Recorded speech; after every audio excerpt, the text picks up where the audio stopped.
Qué chidísimas están las vacaciones.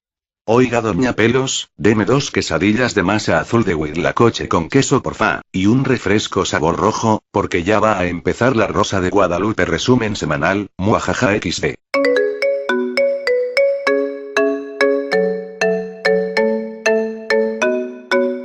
Bueno, buenas tardes. Oye, Doro, tu equipo ya hizo lo de creatividad. Es que la neta yo no sé qué se debe de hacer.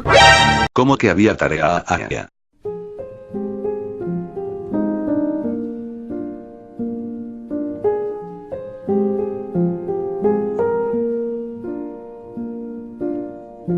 All around me are familiar faces, worn out places, worn. Bien, en vista de que hay mucha tarea por hacer, y que ya no voy a ver mi novela, les dejo con este vídeo que sé que será de su agrado. Pónganse cómodos que comenzamos.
Hola, en este video les voy a hablar sobre los dragones y todo el proceso que tuvimos que hacer para poder llegar a ser nuestro dragón de fondant.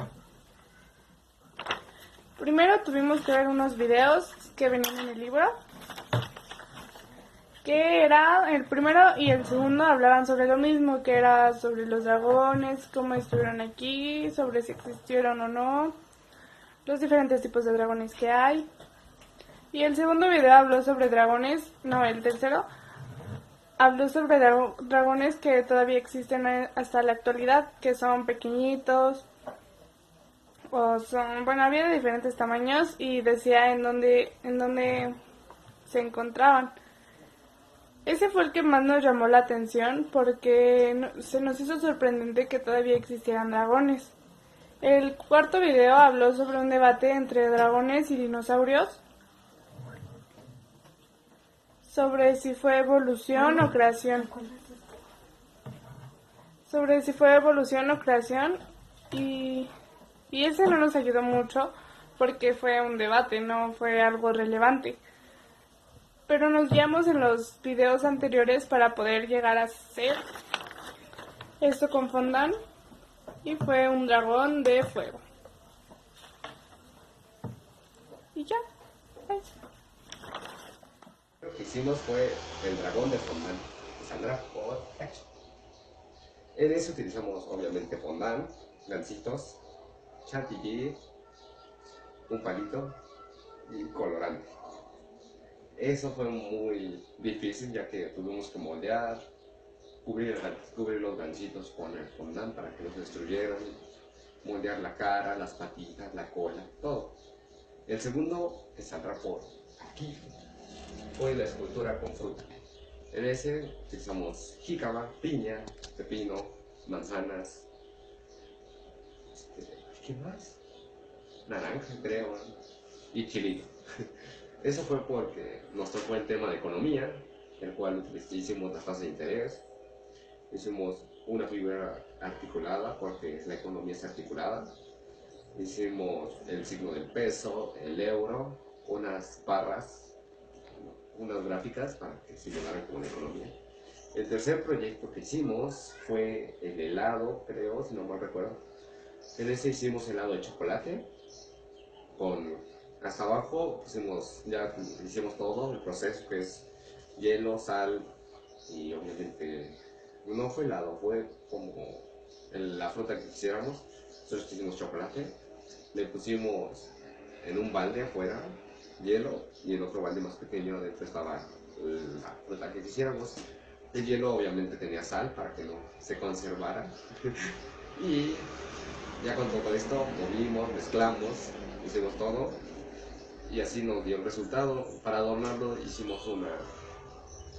pusimos una cama de plátanos hasta abajo, helado, otra cama, helado, otra cama, helado, y hasta arriba para decorar fueron fresas. El cuarto proyecto, que saldrá por aquí, creo que fue un zapato. Ese zapato lo tuvimos que hacer con cartón, como ya vieron, igual que todo lo... Bueno, pues ese zapato le pudo quedar a uno de nuestros compañeros, al igual que pues, era nuestro zapato Adidas, bien genial, bien padrísimo. Y creo que en este zapato fue todo. El último proyecto fue el body paint, bueno, face paint y round paint, creo, que el cual nos pintamos la cara. Nos tocó el tema de adicciones en la cara, porque saldrán dos fotos aquí. Que uno fue camuflajear al enemigo con un tronco. ¿Qué son las inteligencias múltiples? Son las diversas habilidades cognitivas con las que el ser humano aprende. Según Howard Gardner, estos son los tipos de inteligencias. Inteligencia lingüística. Tiene capacidad para comprender la orden y el significado de las palabras en la lectura, la escritura y, también, al hablar y escuchar eficazmente. Inteligencia musical. Tiene capacidad para escuchar, cantar, tocar instrumentos, crear y analizar música. Inteligencia lógica matemática. Tiene capacidad para identificar modelos, calcular, formular y verificar hipótesis, utilizar el método científico y los razonamientos inductivo y deductivo. Inteligencia espacial. Consiste en formar un modelo mental del mundo en 3 dimensiones. Inteligencia cinética corporal. Consiste en utilizar su cuerpo para resolver problemas o realizar actividades. Inteligencia intrapersonal. Este tipo de inteligencia nos permite formar una imagen precisa de nosotros mismos. Nos permite poder entender nuestras necesidades y características, así como nuestras virtudes y defectos. Inteligencia interpersonal. Este tipo de inteligencia nos permite entender a los otros. Inteligencia naturalista. Este tipo de inteligencia es utilizada para observar y estudiar la naturaleza. Hola, soy Leonardo y hoy les vengo a hablar sobre qué es creatividad. La creatividad, también denominada como pensamiento creativo, es la facultad humana de crear. Esto como tal nos permitirá la invención de nuevas ideas, conceptos o de nuevas asociaciones. La creatividad y la innovación son cada vez más de las características personales que conducen a nuestra sociedad. Su desarrollo da lugar al hombre creativo, llena de ideas brillantes que puedan llevarla a la práctica. Pero, ¿por qué crea el hombre? En la antigüedad se decía que el hombre demostraba ciertas capacidades para su subsistencia, pues necesitaba de herramientas para la satisfacción de sus necesidades, tal como el alimento, que lo obtenía cazando animales, y para la caza de estos seres vivos el hombre creaba herramientas. Para que la creatividad sea de mejor calidad, es necesario que la autoestima y la confianza estén en un punto en el cual se desarrolle a la mejor manera, para que así no le afecte ningún problema a la vida cotidiana. Tanto la creatividad da al hombre ciertas capacidades de subsistencia. Esta misma se divide en 5, que son creatividad mimética, creatividad disociativa, creatividad analógica, creatividad narrativa, creatividad intuitiva. La creatividad mimética, también usado como término en griego que significa imitar, consiste en aplicar una idea ya existente a otra área para generar un nuevo concepto para que se adapte al actual mercado. Un ejemplo de esto podría ser las computadoras HP y Windows. En un momento llegaron a ser las mismas computadoras, entonces eso sería como una creatividad mimética. Volvieron a reutilizar algo para volverlo a mover a creatividad. La creatividad disociativa es la capacidad de nuestra mente de relacionar pensamientos de lo que puede sugerir grandes conceptos. Se desarrolla por medio de la dinámica de las tres fases, de las tres Fs, que son fluidez, flexibilidad y flujo. La fluidez, entre mayor sea la cantidad de ideas, mayor es la probabilidad de encontrar mejores soluciones. Flexibilidad, se trata de reacomodar las ideas, dar en la clave, es decir, que se ajuste a lo que estamos buscando. Y flujo, que debe disfrutarse y no trabajar por presión ni estrés para que las cosas comiencen a fluir naturalmente. Esto será como una creatividad más amplia, más específica, un poco más detallada. Creatividad analógica implica relacionar distintas cosas aunque no tengan semejanza alguna, con el fin de resolver problemas que desconocemos. Un ejemplo de ello podría ser usar una palanca y usar una cuerda. Estás encerrado en una casa, no tienes lugar cómo salir, excepto que ves una ventana. Entonces, ¿cómo haces? Usas la palanca y la cuerda, la amarras juntas y así creas un ancla para poder subir, para poder escalar la pared para poder llegar a esa ventana. Eso será una creatividad analógica. La creatividad narrativa mezcla personas, acciones y tramas mediante descripciones para contar una historia construida como un nuevo relato o una reconstrucción de diferentes versiones. Un ejemplo puede ser aquí, por ejemplo, tengo un dron y tengo esta engrapadora.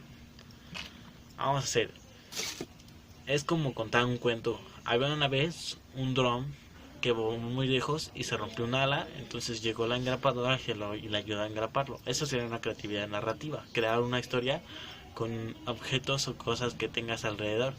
Creatividad intuitiva es el clímax de la creatividad, también conocido como el clímax de la creatividad, que se produce al concebir una idea en la mente sin necesidad de ayuda externa. Actúa pensante. Es como la meditación, en la que con este relajo,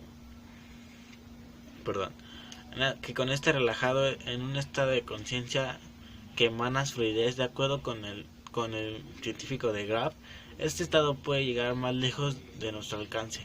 ¿A qué se refiere a esto? Que a ti se te llega, es como que te llegue el pensamiento así de la nada sin buscar otra idea. Es tal como lo que pasó a Einstein cuando creó la bomba atómica. Le vino la idea así de repente. De hecho, muchos científicos o personas han tenido ideas que revolucionaron en sueños. Eso sería como una creatividad intuitiva que te llega de la nada. Gracias. Los componentes del proceso creativo están integrados por partes o fases y dependiendo del autor varían, pero básicamente son 4, que son los siguientes.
Al ser la creatividad el resultado de un duro y sistemático trabajo, lleva una serie de componentes para llegar al proceso creativo y comienza con el surgimiento, que es la preparación, observación de la dificultad, fase lógica, orientación y formación de hipótesis. Se toma el tiempo y se satura de información para llegar a solucionar el problema cuestionándose qué quiero llegar. Es cuando se establece la problemática.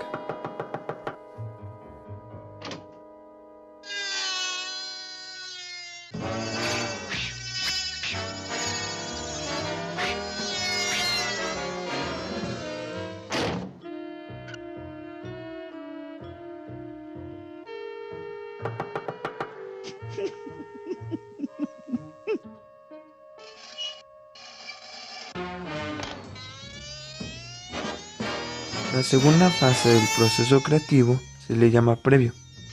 Es la incubación de la idea, análisis de las necesidades y revisión. A este se le puede llamar también la fase intuitiva. Es la preparación y análisis donde se están probando las hipótesis. Llega una lluvia de ideas para atacar el problema. Es cuando varios empiezan a dar posibilidades, pero constantemente, de una forma acelerada, constante. Es cuando se empieza a imaginar cómo puedo llegar a solucionar el problema.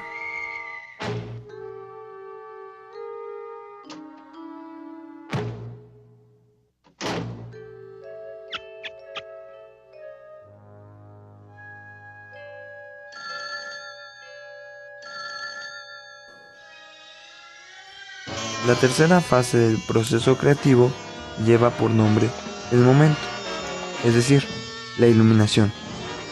Se ponen en la mesa las soluciones que previamente fueron adquiridas durante la lluvia de ideas, entonces se ajusta lo imaginado.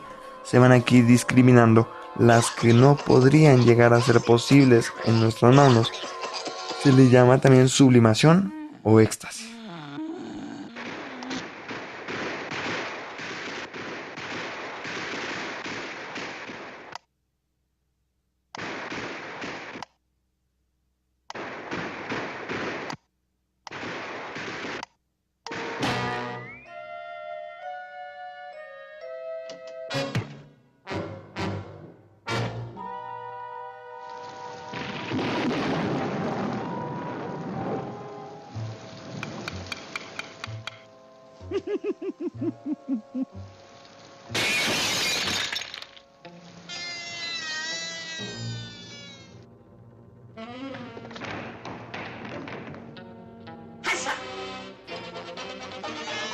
Y llegamos a la última fase del proceso creativo, llamada resultados.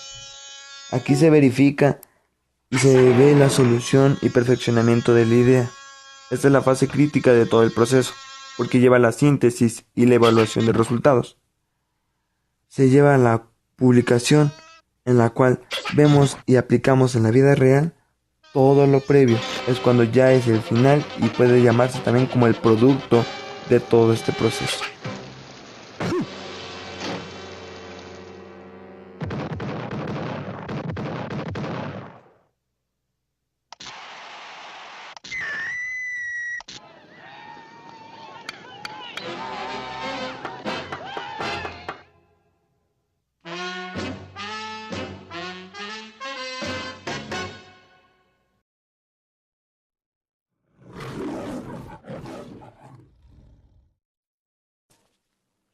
Diferencias en el pensamiento lateral y el pensamiento lineal. El pensamiento lineal es como fuimos educados con secuencias ordenadas de una sola forma, es decir, es estructurado, sigue una serie de pasos, es metódico. En cambio, el pensamiento lateral son los enigmas o acertijos que nos ponen e implican resolver un problema de forma diferente. El pensamiento lateral es conocido también como pensamiento divergente, porque diverge y busca más de un camino para llegar a una solución. ¿Qué son los hemisferios cerebrales? ¿Cómo funcionará cada uno? ¿Cuál es el propósito de tener dos? El cerebro consta de dos partes o hemisferios, el derecho y el izquierdo, unidos por el cuerpo calloso, que es el que permite que ambos hemisferios se comuniquen entre sí, transmitiendo mensajes de ida y vuelta entre uno y otro. Ambos hemisferios intervienen en las funciones cognitivas elevadas, aunque cada uno de ellos está especializado, de modo que se complementan en diferentes formas de pensamiento. Cada uno percibe la realidad a su manera, pero ninguno es más importante que el otro, sino que complementan entre sí al cerebro humano. Para poder realizar una tarea necesitamos ambos hemisferios, pretendiéndose el equilibrio. En los cerebros de los animales, ambos hemisferios son iguales o simétricos en funciones, mientras que el cerebro humano presenta una asimetría funcional que, por ejemplo, puede representarse en el predominio de una mano sobre otra. Por otro lado, el sistema nervioso humano está conectado por el cerebro mediante una conexión cruzada, de manera que el hemisferio derecho controla el lado izquierdo del cuerpo y el hemisferio izquierdo controla el lado derecho. Pero ¿cuáles son sus características y funciones de cada hemisferio? Repasemos algunas.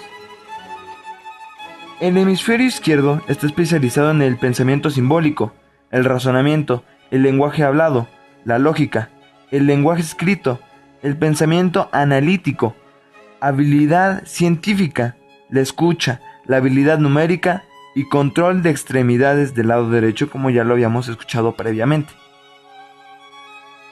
En cambio, el hemisferio derecho contiene la función de intuición, la heurística, la imaginación, el sentido artístico, los sentimientos, la percepción tridimensional, las emociones, la parte visual, el control de extremidades izquierdas, como también lo habíamos mencionado, y principalmente la creatividad.